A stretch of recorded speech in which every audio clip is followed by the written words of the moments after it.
Last classes में मैंने आपको लंबर पंचर के बारे में भी पढ़ाया है। आज हम लोग जितने भी प्रोसीजर्स अभी लेटेस्ट में हम लोग पढ़ रहे हैं वो सारे के सारे डायग्नोस्टिक प्रोसीजर्स हैं। इसमें एक नया हम लोग प्रोसीजर के बारे में चर्चा करेंगे जिसे हम लोग बोन मैरो बायोप्सी के नाम से जानते हैं। देखो बेटा ध्यान से सुनिएगा, बोन मैरो मतलब मैरो बोन से संबंधित है। ये आप सीधा सीधा ये भी कह सकते हैं कि बोन मैरो वो प्रोडक्ट है या वो चीज है जो कि आरबीसी फॉर्मेशन का काम करता है। और अगर किसी भी पेशेंट को आरबीसी फॉर्मेशन प्रॉपर नहीं हो रहा है, ब्लड सेल्स के प्रोडक्शन में कोई एबनॉर्मलिटी आ रही है, प्रोडक्शन जरूरत से ज्यादा हो रहा है, ब्लड सेल्स की साइज में कोई भी एबनॉर्मलिटी आ रही है, तो उसका पता करने के लिए हम जो प्रोसीजर परफॉर्म कर रहे हैं वो परफॉर्म कौन सा कर रहे हैं, बोन मैरो बायोप्सी। बायोप्सी के बारे में मैं आपको लास्ट क्लासेज में पहले भी बता चुका हूं कि भाई यहां बोन जो है उससे मैरो को कलेक्ट करेंगे और यही प्रोसीजर क्या कहलाता है, बोन मैरो बायोप्सी। तो सबसे पहले हेडिंग आप लगा लीजिएगा बेटा, हम लोग बात कर रहे हैं, इंपॉर्टेंट टॉपिक है बोन मैरो बायोप्सी। ध्यान से सुनिएगा, बोन मैरो बायोप्सी। तो सबसे पहले तो आप यहां पे डेफिनेशन को मेंशन करें। यहां पर आपने बताना है कि small quantity of bone marrow are collected, that is known as bone marrow biopsy. तो यहां बताएं, small quantity of bone marrow is collected from the bone. भाई बोन मैरो की स्मॉल क्वांटिटी, सैंपल वही कहलाता है जो स्मॉल क्वांटिटी होता है, या सैंपल उसे भी आप कहते हैं कि किसी भी वस्तु के अगर वो नेचर को बता रही है स्मॉल क्वांटिटी तो वो सैंपल है। यहां पर हम जो हम बायोप्सी ले रहे हैं वो किससे ले रहे हैं, बोन से ले रहे हैं। क्या ले रहे हैं, बोन मैरो ले रहे हैं। बोन मैरो जो कलेक्ट किया जा रहा है, बायोप्सी जितनी भी बायोप्सी है सबके पर्पज सेम ही है, जो मैंने आपको लास्ट क्लासेस में भी बताया है कि बोन मैरो लेने का जो हमारा बेसिक पर्पज है वो पर्पज एक तो आप बोल सकते हैं डायग्नोस्टिक। भाई डायग्नोस्टिक पर्पज, क्योंकि मैंने आपको शायद लीवर बायोप्सी में भी बताया होगा कि मुख्य रूप से जो हम लोग बायोप्सी करते हैं उसका मेन पर्पज तो यही है कि डायग्नोस्टिक, या आप बोल सकते हैं साइटोलॉजिकल और हिस्टोलॉजिकल एग्जामिनेशन। तो आप बताएं, साइटोलॉजिकल और हिस्टोलॉजिकल एग्जामिनेशन। तो देखो यहां तक आप बताएं कि बोन मैरो बायोप्सी जो कि हम स्मॉल क्वांटिटी बोन मैरो की लेते हैं, बोन मैरो बायोप्सी क्यों ले रहे हैं, तो डायग्नोस्टिक पर्पज है जहां पर हम साइटोलॉजी सेल्स की जांच कर रहे हैं या टिश्यू की जांच कर रहे हैं। आपने यहां पर बताना है नेक्स्ट, और नेक्स्ट जो इंपॉर्टेंट है वो है इसके इंडिकेशन। प्रश्न वहां से भी पूछे जाते हैं कि भाई ये जो सैंपल कलेक्शन कर रहे हैं ये हम कौन सी डिजीज कंडीशन में करेंगे, मतलब इंडिकेशन के बारे में आप बताओ। देखो बेटा ध्यान से सुनिएगा, इंडिकेशन जो कि बोन मैरो बायोप्सी रिलेटेड आप बताएंगे, इसके अंतर्गत मुख्य रूप से आपने यहां पर बताना है ब्लड कैंसर। भाई सबसे पहले एक तो यही आपके एग्जाम में पूछे जाने वाला प्रश्न है। एग्जामिनर पूछ लेता है कि what is the diagnostic test are perform when a client have the leukemia. Leukemia blood cancer होता है, और ब्लड कैंसर की कंडीशन में जो डायग्नोस्टिक टेस्ट परफॉर्म किया जाता है वो कौन सा टेस्ट होता है बेटा, बोन मैरो बायोप्सी। तो ब्लड कैंसर बोल दो या ल्यूकेमिया बोल दो, बात एक ही है। दूसरा आपने यहां पे बताना है abnormal size and shape of RBC and blood cell. भाई ब्लड सेल मतलब मुख्य रूप से आरबीसी जो है, अगर उसकी साइज और शेप में परिवर्तन आ रहा है तो भी हम लोग इस जांच को परफॉर्म कर सकते हैं। इसके अलावा आपने यहां पर बताना है abnormal formation in RBC. RBC की एबनॉर्मल फॉर्मेशन अगर हो रहा है, कहने का मतलब है आरबीसी बहुत ज्यादा बन रही है तो भी एक प्रकार की एबनॉर्मलिटी होती है, इसके लिए भी हम लोग इस जांच को परफॉर्म कर सकते हैं। या प्रोडक्शन हो ही नहीं रहा है तो भी इस जांच को परफॉर्म कर सकते हैं। तो आपने बताना है एबनॉर्मल फॉर्मेशन प्रोडक्शन बोल सकते हैं किसका, आरबीसी का। साइज रिलेटेड है, ब्लड कैंसर है, यहां पर हम लोग इस जांच को परफॉर्म कर सकते हैं। और कौन सी जांच है बेटा, बोन मैरो बायोप्सी।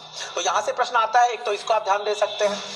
ये एग्जामिनर सीधा सीधा ये भी कह सकता है कि क्लाइंट है जिसको आरबीसी फॉर्मेशन नहीं हो रहा है, तो बताइए कौन सी जांच करेंगे, बोन मैरो। या वो ये भी कह सकता है कि भाई बोन मैरो का मुख्य काम क्या है, तो आरबीसी फॉर्मेशन करना होता है। किसी भी प्रकार से आपको ये प्रश्न पूछा जा सकता है।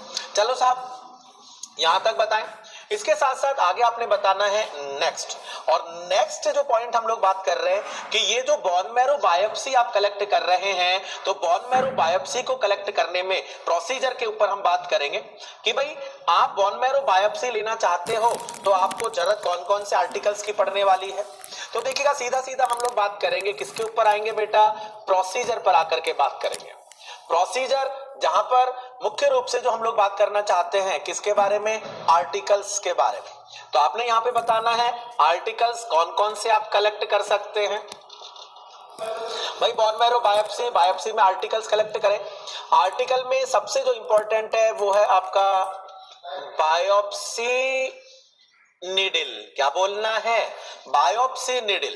अब प्रश्न एक तो आपका यहीं से बन जाएगा मेरे बेटा। एग्जामिनर आपको यहां पर बोल सकता है, क्या बोल सकता है, तो वो ये कह सकता है कि what is the name of needle that are used for bone marrow biopsy. तो आपने यहां पर बताना है जेमशिडी निडल। जेमशिडी जो निडल होती है वो नाम है। तो एग्जामिनर कह सकता है कि बोन मैरो बायोप्सी के लिए कौन सी निडल यूज होती है, जेमशिडी। यह एग्जामिनर ये भी बोल सकता है कि Jamshidi needle are used for which of the following procedure, liver biopsy, renal biopsy, bone marrow biopsy. तो क्या बोलोगे, बोन मैरो बायोप्सी। जनरली जो निडल यूज कर रहे हैं जितनी भी है वो सब कितनी साइज की है, 16 गेज की आप निडल यूज करते हो बेटा। लेकिन इंपॉर्टेंट चीज है नाम, तो यहां एक तो नाम बताएं। इसके अलावा आपने यहां पर जरूरत पड़ने वाली है वही 10% फॉर्मेलिन एज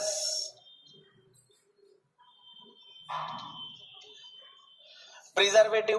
भाई प्रिजर्वेटिव सैंपल को प्रिजर्व तो करना है, और सैंपल को प्रिजर्व करना है तो आपने जरूरत पड़ने वाली है 10% फॉर्मेलिन की, जो कि सैंपल प्रिजर्वेशन का काम करता है। इसके अलावा सैंपल कलेक्शन कंटेनर आप बोल सकते हैं, सैंपल कलेक्शन कंटेनर के बारे में आप बताएं।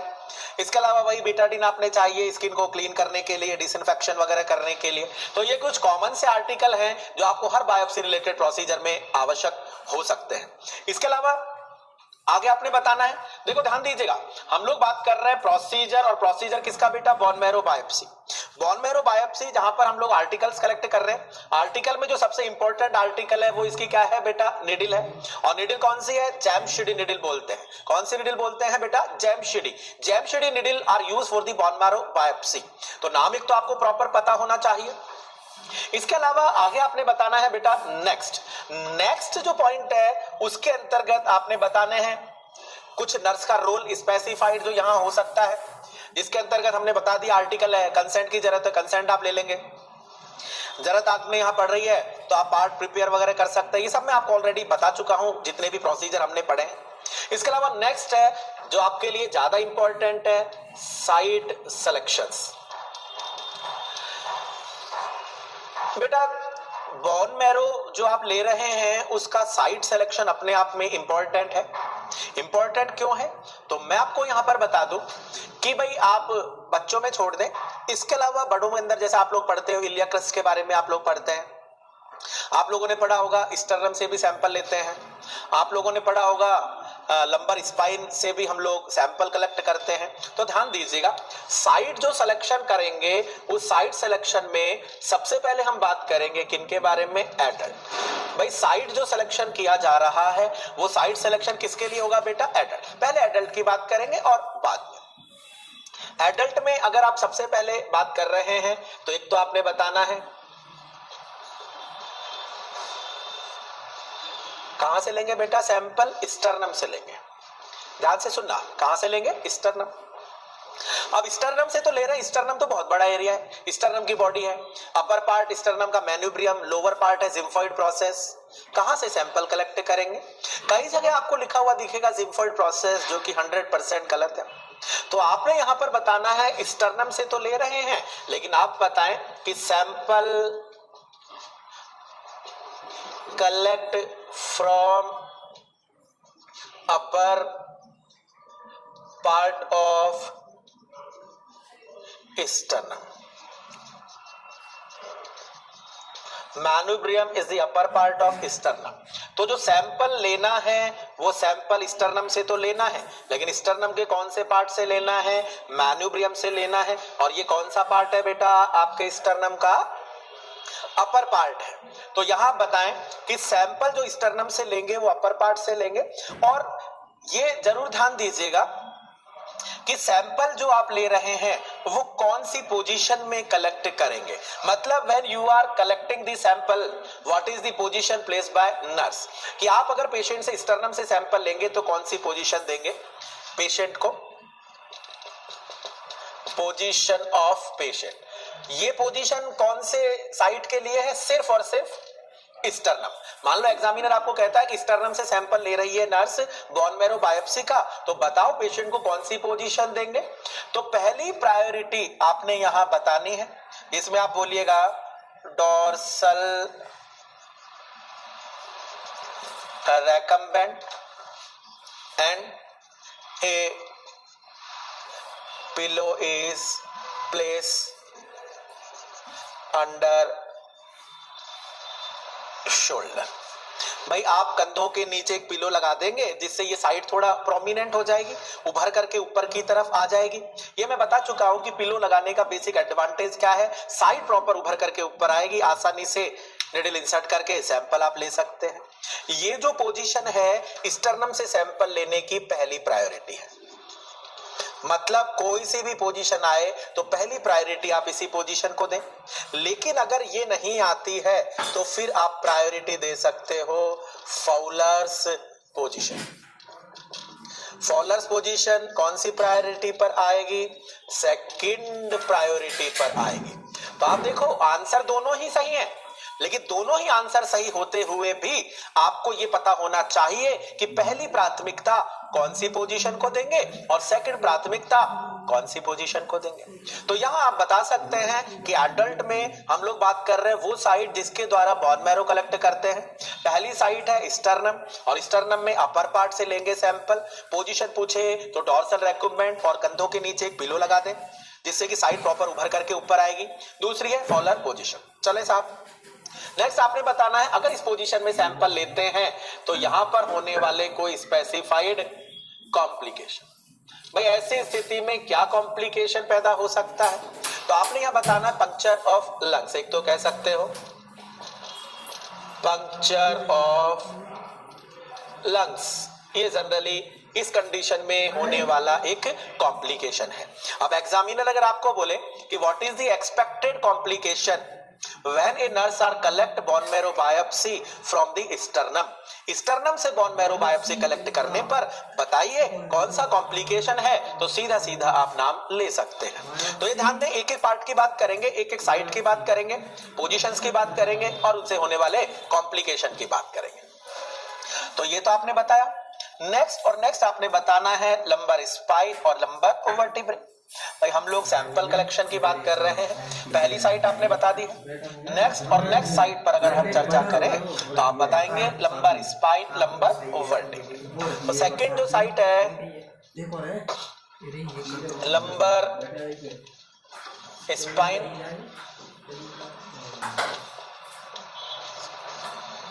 तो ये आप कह सकते हैं। अब देखो यहां पर आपने बताना है कि सैंपल जो कलेक्ट किया जाएगा वो सैंपल हम लोग कहां से ले रहे हैं। तो यहां बोलना है L3 L4। क्या बोलना है बेटा? L3 L4 जो लंबर वर्टिब्रे है वहां से हम लोग सैंपल कलेक्ट करेंगे बोन मैरो बायोप्सी का।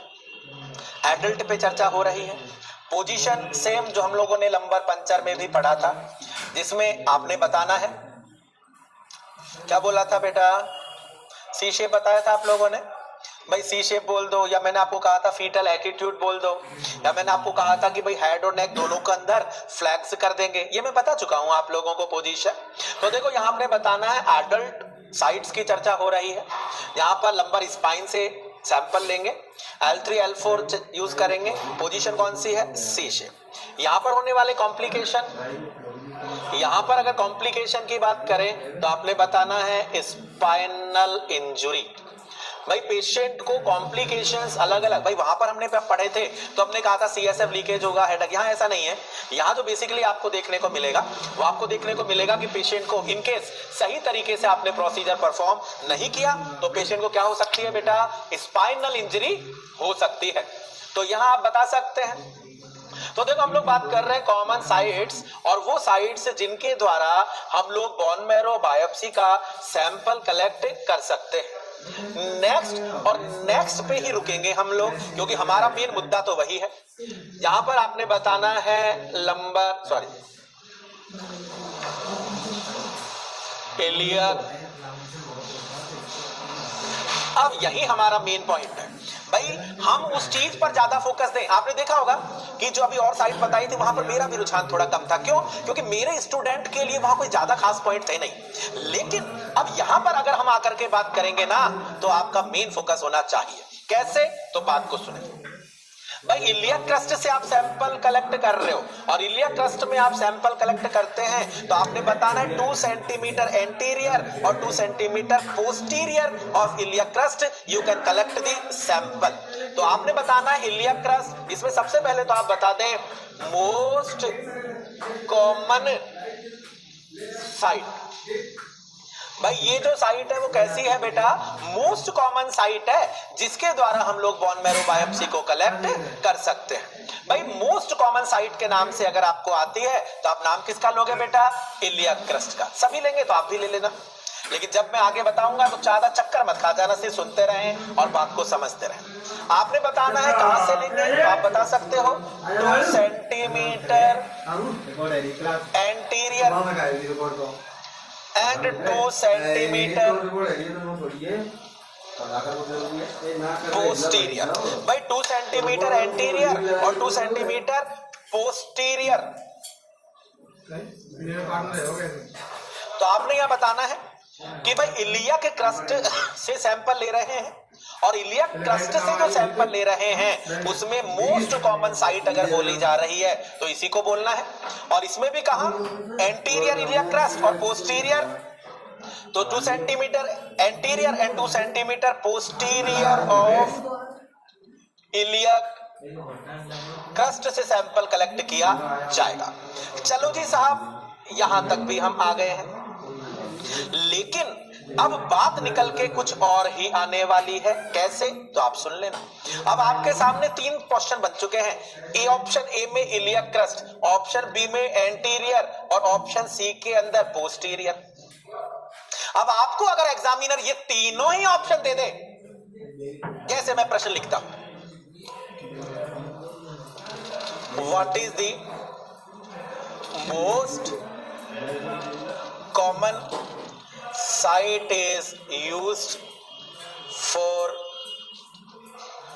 bone marrow biopsy, कि bone marrow biopsy की मोस्ट कॉमन साइट कौन सी है? Option A iliac crest, option B 2 centimetre of iliac crest, option C posterior of iliac crest. तो यहां मेरे बेटा पहली प्रायोरिटी पोस्टीरियर इलियक क्रस्ट को देना। कहने का मतलब है इलियक क्रस्ट में भी अगर एग्जामिनर आपको पूछ ले तो पहली प्रायोरिटी किसको दोगे? पोस्टीरियर इलियक क्रस्ट आपकी कौन सी प्रायोरिटी पर होना चाहिए? पहली प्रायोरिटी पर होना चाहिए। बात समझ में आ रही है? चलो जी, यहां तक आपने बताया। तो जब इस तरीके से आए तो ये आंसर दीजिएगा। अब मैंने बार बार क्या कहा, एक ही प्रश्न अलग अलग तरीकों से एग्जामिनर आपको पूछ सकता है। जैसे वो एग्जामिनर ये भी कह सकता है कि what is the most common site is used for bone marrow biopsy in obese patient. बेटा ध्यान से सुनते रहो और समझते रहो। अगर एग्जामिनर कहता है most common site bone marrow biopsy की कौन सी यूज करोगे जब मरीज बहुत ही ज्यादा मोटा है, और मोटा है तो पोस्टीरियर में तो मास ही मास कलेक्ट है, तो ऐसी स्थिति में फिर पोस्टीरियर नहीं एंटीरियर इलियक क्रस्ट को आंसर करना पड़ेगा बेटा। तो ये आप ध्यान देते चलो, एंटीरियर इलियक क्रस्ट उन लोगों में जो कि बहुत ही ज्यादा ओबेज होते हैं हम लोग यूज करते हैं, और ओबेज वोबेज कुछ नहीं लिखे, तो पोस्टीरियर इलियक क्रस्ट आपने बताना है। बात समझ में आ रही है? अब इसी प्रश्न को दूसरे तरीके से और समझ लीजिएगा। एग्जामिनर ने सिर्फ इतना सा ही पूछा, what is the most common site is use for bone marrow biopsy. वापस से उसी प्रश्न को ले आया हूं। Iliac crust, sternum, lumbar spine,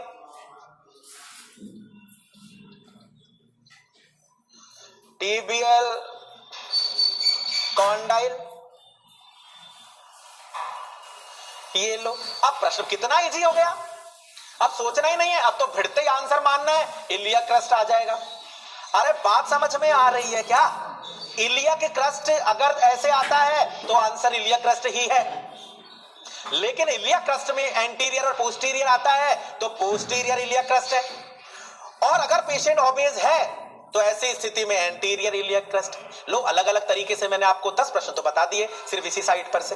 अब मैं आपको यहां बताना चाहूंगा पोजीशन के बारे में कि भाई अगर हम एंटीरियर इलियक क्रस्ट से सैंपल लेते हैं तो पोजीशन कौन सी होगी, और पोस्टीरियर इलियक क्रस्ट से सैंपल लेते हैं तो पोजीशन कौन सी होगी। तो बेटा ध्यान से सुनना, पोजीशन ऑफ पेशेंट कब, एंटीरियर इलियक क्रस्ट। अगर एंटीरियर इलियक क्रस्ट से सैंपल लिया जा रहा है, भाई मान लो एग्जामिनर आपको बोले कि एक पेशेंट है जिसको कि एंटीरियर इलियक क्रस्ट से बोन मैरो बायोप्सी का सैंपल ले रहे हैं, तो बताओ मरीज को कौन सी पोजीशन देंगे। तो आपने यहां बताना है lateral on the unaffected side.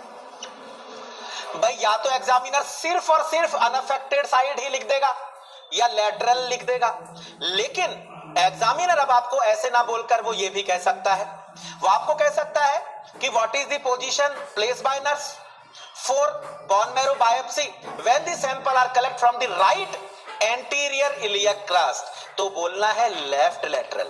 Right side से सैंपल लोगे तो लेफ्ट लेटरल, और लेफ्ट साइड से सैंपल लोगे तो राइट लेटरल आपने पोजीशन देनी है। मतलब अनअफेक्टेड हुई या नहीं हुई, हो गई ना अपने आप ही। तो आप ध्यान दे सकते हैं कि लेटरल पोजीशन लेनी है अपोजिट साइड, या कौन सी साइड बोलनी है, अनअफेक्टेड साइड। उदाहरण के रूप में आप लिख सकते हो, if sample collect from right side then provide left lateral position. भाई यही तो अनअफेक्टेड पोजीशन होगी। तो ध्यान से सुने, क्योंकि प्रश्न इन्हीं में से आपको पूछे जाने हैं मेरे बेटा। तो आपको एक एक चीज पता होनी चाहिए कि सैंपल कहां से लेंगे, कौन सी पोजीशन प्रोवाइड करवाएंगे, कितना लेंगे वो मैं आपको बताऊंगा, और कॉम्प्लिकेशन कौन कौन सी साइड पर कौन सा है, और ओवरऑल कॉम्प्लिकेशन कौन सा है। तो यहां तक सुनते जाएं। ये तो आपने बता दिया। इसके अलावा आपने बताना है पोस्टीरियर, अगर इलियक क्रस्ट से सैंपल लिया जा रहा है तो ऐसी स्थिति में आप पेशेंट को पोजीशन दे सकते हैं प्रोन पोजीशन। कौन सी बोलनी है, प्रोन। प्रोन पोजीशन वो है जहां पर पेशेंट पेट या छाती के बल लेटा हुआ रहता है।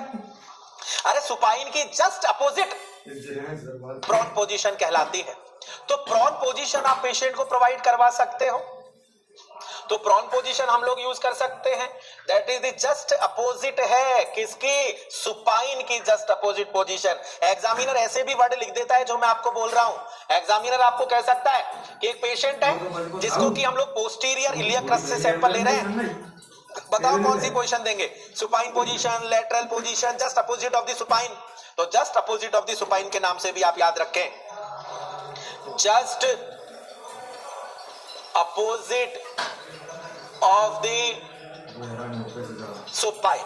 तो बेटा यहां तक आप बताएं, मैंने क्या कहा था, मेन फोकस मैं आपको उसी पर करने वाला हूं जहां जान है, जहां से प्रश्न आने वाले हैं, तो ये आप बताएं। इसके अलावा आपने यहां पर बताना है कॉम्प्लिकेशन। भाई इस इलियक क्रस्ट से होने वाले कॉम्प्लिकेशन की बात करें तो आप क्या बोलिएगा बेटा, ब्लीडिंग के चांसेस यहां पर सबसे ज्यादा होते हैं। तो देखो हम लोगों ने बात की अलग अलग साइट जिनके द्वारा सैंपल कलेक्ट कर सकते हैं। इसके अलावा अगर हम बात करें तो साइट फिर अदर भी हैं। ये तो हमने एडल्ट की बताई। अब एक बार हम लोग बात कर लेते हैं चाइल्ड के लिए। चाइल्ड के लिए अगर हम बोलते हैं तो आपने बताना है कि भाई if child less than 2 year age, tibial condyle. तो ये किसके लिए है, ओनली चाइल्ड एज ग्रुप के लिए ही है जो आप सैंपल कलेक्ट कर सकते हो। ये भी एग्जाम में आया हुआ प्रश्न है, एग्जामिनर ने पूछा हुआ है, तो इसको भी आप कह सकते हैं कि tibial condyle is also site जहां से हम लोग सैंपल कलेक्ट कर सकते हैं। लेकिन इसका भी एक प्रश्न आपको जरूर लिखूंगा, एग्जामिनर यहां से भी प्रश्न आपको घुमा फिरा करके पूछेगा। हमने यहां पर तो कह दिया लेस देन 2 ईयर, लेकिन फिर भी सुन लो, what is the site is select for bone marrow biopsy in a child. अब आपके सामने लिख दिया चाइल्ड में बोन मैरो बायोप्सी कहां से लेंगे, ऑप्शन को सुन लें और देख लें। ऑप्शन ए, झटके ऐसे ही तो लगते हैं एग्जाम में जाते हैं और जाकर के हम कहते हैं ये ले इतना इजी प्रश्न और फिरते ही आंसर कर देंगे क्या, टीबियल कॉन्डाइल। और एग्जामिनर को भी पता है टीबियल कॉन्डाइल ही करेगा, इसीलिए सबसे ऊपर टीबियल कॉन्डाइल। दूसरा स्टर्नम, तीसरा इलियक क्रस्ट, चौथा लंबर स्पाइन। अब ऐसी स्थिति में वही बच्चा आंसर कर पाएगा जिसने एक्यूरेट स्टडी की है। तो बेटा मेरी बात सुनिएगा, जब चारों ही ऑप्शन आए तो इलियक क्रस्ट को ही प्राथमिकता देनी है, क्योंकि मोस्ट कॉमन जो हर एज ग्रुप में यूज कर सकते हैं वो कौन सी साइट है, इलियक क्रस्ट। इलियक क्रस्ट अगर नहीं होता तो फिर बच्चों के नाम से टीबियल कॉन्डाइल को आप आंसर दे देते। बात समझ में आ रही है ना। इसी तरीके से तो हम एग्जाम में आंसर देकर के आते हैं और आंसर देकर के आकर के बोलते हैं अरे यार मैं तो सही करके आया था, आंसर की में ही गलती है। वो गलती नहीं है, समझने में गलती है कि मैं करके क्या आया हूं। तो इस तरीके से आप ध्यान दें कि हमसे क्या प्रश्न पूछा जा रहा है और हम आंसर क्या दे रहे हैं। चलो साहब यहां तक आप बताएं। इसके अलावा अदर साइट भी है, जैसे क्रेनियम से हम लोग ले सकते हैं, फ्लैट जो बोन्स है ना वहां से भी सैंपल कलेक्ट किया जा सकता है। लेकिन ये हमने वो बात की जो रेगुलर साइट्स है जिनका उपयोग हम लोग कर सकते हैं, इसके पुला से भी सैंपल कलेक्ट कर सकते हैं। भाई अदर साइट्स एक बार आप और नोट कर सकते हैं, अदर साइट जहां से सैंपल कलेक्ट किया जा सकता है, इसके पुला बोल सकते हैं, क्रेनियम से आप ले सकते हैं, या सीधा सीधा आप बोल सकते हैं फ्लैट बोन से सैंपल कलेक्ट कर सकते हैं। भाई साइट बहुत है, लेकिन फिर भी एक शब्द में मैंने बता दिया क्रेनियम, स्कैपुला, फ्लैट। अभी जो मैंने आपको इससे पहले बताई थी भाई ये प्रश्न वहीं से आने हैं, ये तो सिर्फ एक अपवाद के रूप में, हाँ यहां भी ले सकते हैं लेकिन लेते वहीं से हैं। चलो साहब यहां तक आप बताएं। ये हम लोग बात कर चुके हैं अलग अलग साइट्स के बारे में, अलग अलग पोजीशंस जो कि सैंपल में यूज आ रही है। अब आगे मुझे बताओ अमाउंट कितना लेंगे भाई, अमाउंट ऑफ सैंपल 0 पॉइंट। ये बहुत इंपॉर्टेंट है। ये इंपॉर्टेंट इसलिए है कि कोई भी व्यक्ति अगर तुक्का भी मारता है ना तो 1 ml 2 ml बोलता है और एग्जामिनर जरूर पूछ लेता है कि अमाउंट बोन मैरो सैंपल का कितना लेंगे, तो आप इसको बताएं। यहां तक हम लोग बात कर चुके हैं। लास्ट हम लोग बात करना चाहेंगे कॉम्प्लिकेशन। और कॉम्प्लिकेशन बोले तो याद करो मैंने अलग अलग साइट के कॉम्प्लिकेशन बता दिए हैं, अलग अलग साइट में पोजीशंस मैंने आपको बता दी है, ओवरऑल कॉम्प्लिकेशन की बात कर रहा हूं। एग्जामिन अगर आपको कहता है कि what is the most common complication expected during the procedure of bone marrow biopsy, कि बोन मैरो बायोप्सी में मोस्ट कॉमन कॉम्प्लिकेशन, ना वो स्टर्नम बोल रहा है ना वो कुछ बोल रहा है, अलग अलग तो मैं बता ही चुका हूं। ओवरऑल अगर बोलता है तो ब्लीडिंग, और ब्लीडिंग आपने बताना है मोस्ट कॉमन कॉम्प्लिकेशन। भाई ये मोस्ट कॉमन कॉम्प्लिकेशन है बोन मैरो बायोप्सी का, तो बोन मैरो बायोप्सी के मोस्ट कॉमन कॉम्प्लिकेशन में आप इसका नाम बता सकते हैं। तो बेटा बहुत ही छोटे छोटे प्रोसीजर हैं, लेकिन प्रोसीजर बड़े धारदार हैं, क्योंकि हमें मतलब है कि प्रश्न कहां से आते हैं, तो प्रश्न इन्हीं में से आते हैं। आज के लिए मैं दिनेश शर्मा आपसे अनुमति चाहूंगा। नेक्स्ट क्लास में हम नेक्स्ट टॉपिक के साथ हाजिर होंगे। आप अपनी स्टडी करते रहें और पढ़ते रहें। बहुत बहुत धन्यवाद और थैंक यू।